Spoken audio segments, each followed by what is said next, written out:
ఇంట్లో జరిగే చిన్న సమస్యను సీరియస్ గా తీసుకుంటే ఒక పెద్ద ఇన్నోవేషన్ అవుతుందంటే నమ్మగలరా? ఒక చిన్న అబ్జర్వేషన్, ఒక తండ్రి కష్టం, ఒక అమ్మాయి యొక్క డిటర్మినేషన్, ఫ్రిడ్జ్ లేని ఫ్యాక్టరీలో మొదలైన ఇబ్బంది చివరికి డైసన్ అవార్డ్ స్టేజ్ వరకు వెళ్ళిందంటే నమ్మగలరా?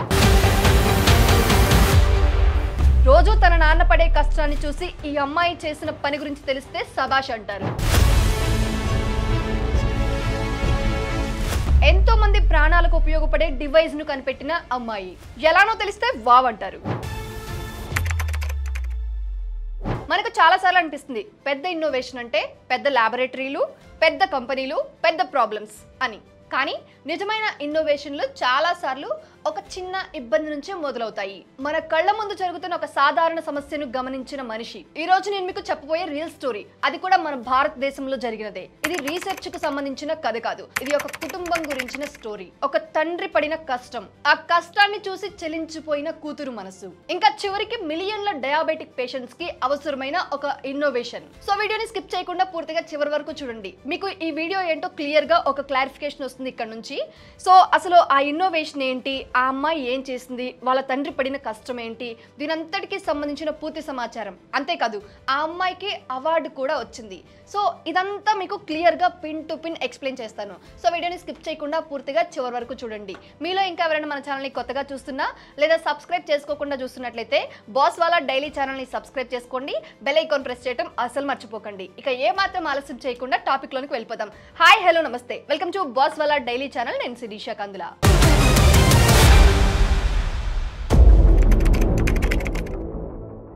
కోమల్ పాండా ఒడిశాకు చెందిన సాధారణ అమ్మాయి, కానీ ఆమె ఆలోచన మాత్రం అసాధారణమని ఆమె కథ అడుగడుగునా ప్రూవ్ చేస్తుంది. ఇన్నోవేటర్ అవ్వడానికి ఐఐటి డిగ్రీ అవసరం లేదు, ఒక సెన్సిటివ్ హార్ట్ ఉండాలి, సమస్యను సీరియస్ గా చూడాలి, అంతే చాలు అంటారు. అయితే కోమల్ చిన్నప్పటి నుంచే తన నాన్నతో చాలా క్లోజ్. తన తండ్రి స్టీల్ ఫ్యాక్టరీలో పనిచేస్తారు.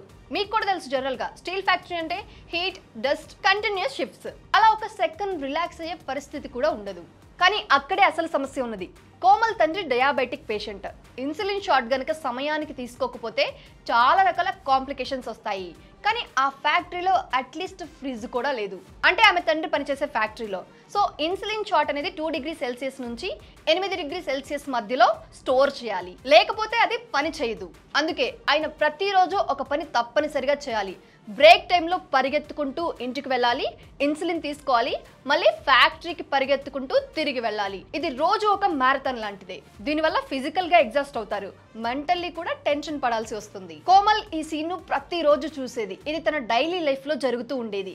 నాన్న చెమటతో తడిసిపోతూ ఇంటికొచ్చి షాట్ తీసుకొని మళ్ళీ పరిగెత్తుకుంటూ ఉద్యోగానికి వెళ్లే పరిస్థితి ఆమె మనసును చాలా బాధ పెట్టేది. ఆమెలో అప్పుడే ఒక ప్రశ్న అనేది రాత్రింబవళ్ళు తిరగడం స్టార్ట్ చేసింది. ఇన్సులిన్ ను ఎక్కడికైనా సేఫ్ గా క్యారీ చేయగలిగితే నాన్న లాంటి వేలాది మంది ఈ కష్టం పడకుండా ఉండగలుగుతారు కదా అని. అయితే ఈ థాట్ అనేది సింపుల్ గా కనిపించవచ్చు, కానీ ఇక్కడే అసలు ఇన్నోవేషన్ స్పార్క్ ఉంది. కోమల్ మొదట ఇన్సులిన్ స్టోరేజ్ గురించి పూర్తి రీసెర్చ్ చేసింది. ఇన్సులిన్ ఎందుకు రూమ్ టెంపరేచర్ టాలరేట్ చేయదు, ఎందుకు రెఫ్రిజిరేషన్ తప్పనిసరి, ఏ టెక్నాలజీ కన్సిస్టెంట్ కూలింగ్ ఇస్తుంది, ఇలా డీప్ గా స్టడీ చేస్తుంది.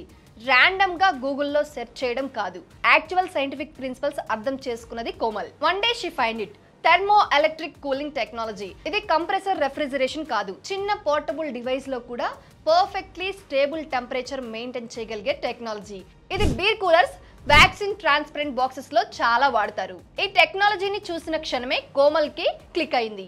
ఇదే నానో సైజ్ లో డిజైన్ చేయవచ్చు కదా, రీఛార్జబుల్ బ్యాటరీ పెడితే ఇన్సులిన్ క్యారీ చేయొచ్చు కదా అని. అదే క్షణంలో ఆమె నోట్బుక్ లో ఒక స్కెచ్ వేసింది. అది నార్మల్ స్కూల్ డ్రాయింగ్ లా కనిపించింది, కానీ ఆ స్కెచ్ జీవితాలనే మార్చేసే బెస్ట్ స్టెప్. ఇక అప్పటి నుంచే మొదలైంది అసలు స్ట్రగుల్. ప్రోటోటైప్ వచ్చిందా అంటే ఫెయిల్, మళ్ళీ డిజైన్ చేసిందా, మళ్ళీ ఫెయిల్. టెంపరేచర్ స్టేబుల్ గా మెయింటైన్ కాలేదా, మళ్ళీ సర్క్యూట్ మార్చింది. బ్యాటరీ లైఫ్ తక్కువగా ఉందా, మళ్ళీ ఆప్టిమైజ్ చేసింది. ఇలా రకరకాల ప్రాబ్లమ్స్ వస్తూనే ఉన్నాయి, వాటిని ఆప్టిమైజ్ చేసుకుంటూనే వస్తుంది. ఇలా రోజులు, వారాలు, నెలలు ఏదో పని చేస్తుంది. బయటికి ఎవరికి కనిపించకపోయినా కోమల్ మాత్రం ఆగలేదు. ఆమెకు మోటివేషన్ ఒక్కటే, మా నాన్న ఈ కష్టం పడకూడదు, మా నాన్నకి మా నాన్న లాంటి ఇలాంటి చాలా మంది వాళ్ళు ఇలాంటి కష్టం పడకూడదు అని. అలా వన్ డే తను నిరంతరం పడిన ప్రయత్నానికి ఫలితం వచ్చింది. అదే నోవో క్యారీ డివైస్. ఈ చిన్న పోర్టబుల్ ఇన్సులిన్ కూలింగ్ డివైస్ అనేది రీఛార్జబుల్ బ్యాటరీతో ఉంటుంది. Anywhere any time 5 degree Celsius stable temperature maintain చేస్తూ వర్కింగ్ హార్స్ లో కూడా పవర్ కట్ ఉన్నా ఇది కరెక్ట్ గా పనిచేస్తుంది. అయితే కోమల్ మొదట ఈ డివైస్ ని తన నాన్న పైనే టెస్ట్ చేసింది. ఆ డివైస్ ను ఉపయోగించిన కోమల్ తండ్రి ఇంత పెద్ద టెన్షన్ నుంచి బయటపడ్డానా, ఇక టెన్షన్ పడే పని లేదు, ఇంటికి పరుగులు పెట్టాల్సిన అవసరం లేదు, రోజంతా ఇన్సులిన్ సేఫ్గా ఉంటుంది, నేను టైంకి ఇన్సులిన్ షాట్ తీసుకోవచ్చని చాలా సంతోషపడ్డాడు. అలా కోమల్ ఆ రోజు రాత్రి అర్థం చేసుకుంది, ఇది నాన్న కోసం మాత్రమే కాదు, ప్రపంచంలో ఉన్న డయాబెటిక్ కమ్యూనిటీ కోసం అని. తర్వాత ఆమె డాక్యుమెంటేషన్ అన్ని సిద్ధం చేసి జేమ్స్ డైసన్ అవార్డుకి పంపించింది. ఈ అవార్డు చిన్నది కాదు, ప్రపంచం మొత్తం నుంచి వచ్చే ఇన్నోవేషన్ ఐడియాస్ లో అత్యుత్తమమైనవి మాత్రమే సెలెక్ట్ అవుతాయి. 2024లో ఇండియా నుండి విన్నర్ కోమల్ పాండా 5 లక్షల రూపాయల ప్రైజ్ మనీ మాత్రమే కాదు, గ్లోబల్ రికగ్నైజేషన్ కూడా దక్కింది. ఈ ఇన్నోవేషన్ కి తనకు దక్కిన అవార్డు ఫలితం ఇది. సో ఈ రోజు నోవో క్యారీ అనేది ఒక డివైస్ మాత్రమే కాదు, ఇది ఒక మెసేజ్, ఒక ఎగ్జాంపుల్, ఒక రిమైండర్. ఒక పెద్ద ఇన్నోవేషన్ అనేది ఒక చిన్న అబ్జర్వేషన్ నుంచే మొదలవుతుంది.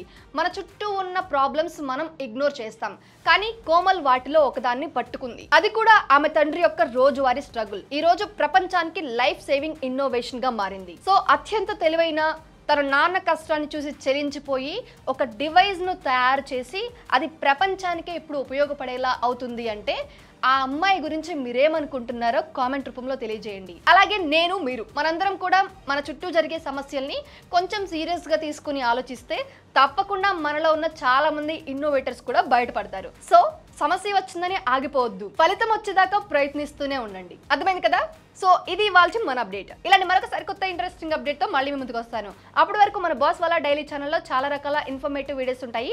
ఒకసారి ఛానల్ పేజ్ ని విజిట్ చేసి చూడండి, మీకే తెలుస్తుంది. సో మీరు చేయాల్సిందల్లా వీడియో చూసిన తర్వాత ఏమైనా డౌట్ ఉన్నా, లేకపోతే మీకు ఏమైనా కొత్త టాపిక్ గురించి కావాలి అంటే ఒక కామెంట్ రూపంలో తెలియజేయండి. నేను దానికి సంబంధించి మరొక వీడియోలో మీకు ఇన్ఫర్మేషన్ ఇవ్వడానికి ట్రై చేస్తాను. సో అంతేనండి వాళ్ళకి. మరొక సరికొత్త ఇన్ఫర్మేషన్ తో మరొక బిజినెస్ ఐడియాతో మళ్ళీ మీ ముందుకు వస్తాను. అప్పటి వరకు bye bye. Boss wala, be the boss.